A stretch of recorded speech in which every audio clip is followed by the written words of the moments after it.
মাত্র কয়েক মাস আগেই যুক্তরাষ্ট্র ও ইসরায়েলের সঙ্গে সরাসরি সামরিক উত্তেজনার মুখোমুখি হয়েছিল ইরান। হামলা, পাল্টা হামলা, ড্রোন, ব্যালিস্টিক মিসাইল এবং হরমুজ প্রণালী ঘিরে উত্তেজনা সব মিলিয়ে আবারও বিশ্বের নজরের কেন্দ্রে উঠে আসে দেশটি। তবুও প্রশ্ন রয়ে যায়, এত চাপ, নিষেধাজ্ঞা আর সংঘাতের মধ্যেও কিভাবে ইরান বারবার সবাইকে চমকে দেয়? চলুন জেনে নেওয়া যাক। প্রথম কারণ হলো নিজস্ব অস্ত্র উৎপাদন।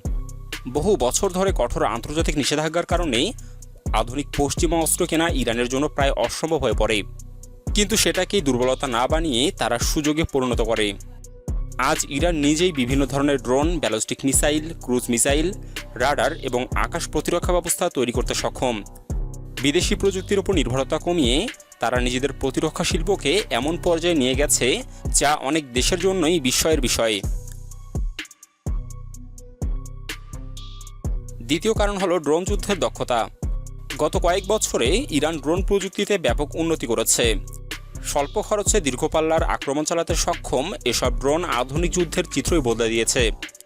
শুধু নিজে ব্যবহারই নয়, বিভিন্ন মিত্র গোষ্ঠীর কাছেও এই প্রযুক্তি পৌঁছে দেওয়ার অভিযোগ বহুবার উঠেছে।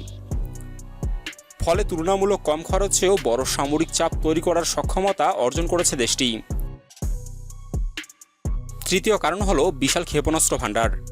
মধ্যপ্রাচ্যে ইরানের সবচেয়ে বড় সামরিক শক্তিগুলোর একটি হলো তাদের ব্যালিস্টিক মিসাইল এবং ক্রুজ মিসাইল কর্মসূচি। কয়েকশো কিলোমিটার থেকে শুরু করে 2000 কিলোমিটারেরও বেশি পাল্লার বিভিন্ন ক্ষেপণাস্ত্র তাদের হাতে রয়েছে। বড় আকারের বিমান বাহিনীর ঘাটতি থাকলেও এই মিসাইল শক্তি দিয়ে ইরান সম্ভাব্য প্রতিপক্ষকে প্রতিরোধ করার কৌশল অনুসরণ করে। চতুর্থ কারণ হলো যুদ্ধ কৌশল। ইরান জানে যুক্তরাষ্ট্রের মতো সামরিক শক্তির সঙ্গে সরাসরি প্রতিযোগিতা করা কঠিন। তাই তারা এমন কৌশল গ্রহণ করেছে যেখানে ছোট, দ্রুত এবং ছড়িয়ে থাকা সামরিক সক্ষমতাকে গুরুত্ব দেওয়া হয়।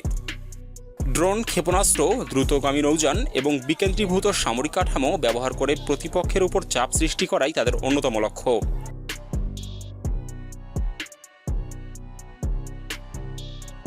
পঞ্চম কারণ হলো ভৌগোলিক অবস্থান। বিশ্বের অন্যতম গুরুত্বপূর্ণ সমুদ্রপথ হরমুজ প্রণালীর কাছাকাছি অবস্থান ইরানকে কৌশলগত সুবিধা দেয়। বিশ্বের উল্লেখযোগ্য পরিমাণ তেল পরিবহন এই পথ দিয়েই হয়। ফলে এই অঞ্চলের উত্তেজনা তৈরি হলে শুধু সামরিক নয়, বৈশ্বিক জ্বালানি বাজারেও এর প্রভাব পড়তে পারে। এ কারণে আন্তর্জাতিক রাজনীতিতে ইরানের গুরুত্ব অনেক বেশি। ষষ্ঠ কারণ হলো সামরিক গবেষণা ও প্রযুক্তিতে বিনিয়োগ। অর্থনৈতিক চাপ থাকা সত্ত্বেও ইরান নতুন প্রজন্মের ড্রোন, ক্ষেপণাস্ত্র, স্যাটেলাইট প্রযুক্তি এবং ইলেকট্রনিক যুদ্ধ সক্ষমতার উন্নয়নে কাজ চালিয়ে যাচ্ছে। সীমিত সম্পদ ব্যবহার করেও কীভাবে কার্যকর সামরিক প্রযুক্তি তৈরি করা যায় সেটি তাদের অন্যতম কৌশল। তবে বাস্তবতার আরেকটি দিকও রয়েছে। ইরানের শক্তি যতটা তাদের অস্ত্রে, ততটাই তাদের সীমাবদ্ধতাও রয়েছে।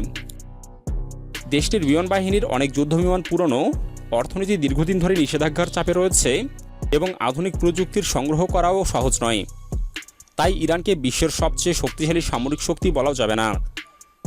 কিন্তু সীমিত সম্পদ দিয়ে সর্বোচ্চ সামরিক সক্ষমতা গড়ে তোলার ক্ষেত্রে তারা নিঃসন্দেহে একটি উল্লেখযোগ্য উদাহরণ। সাম্প্রতিক বছরগুলোর ঘটনাও সেটাই দেখিয়েছে।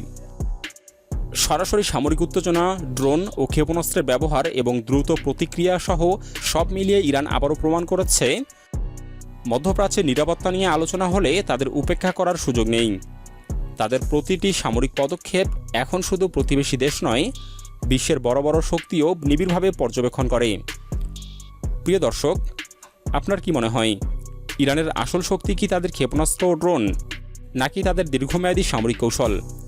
আপনার মতামত কমেন্টে জানাতে ভুলবেন না।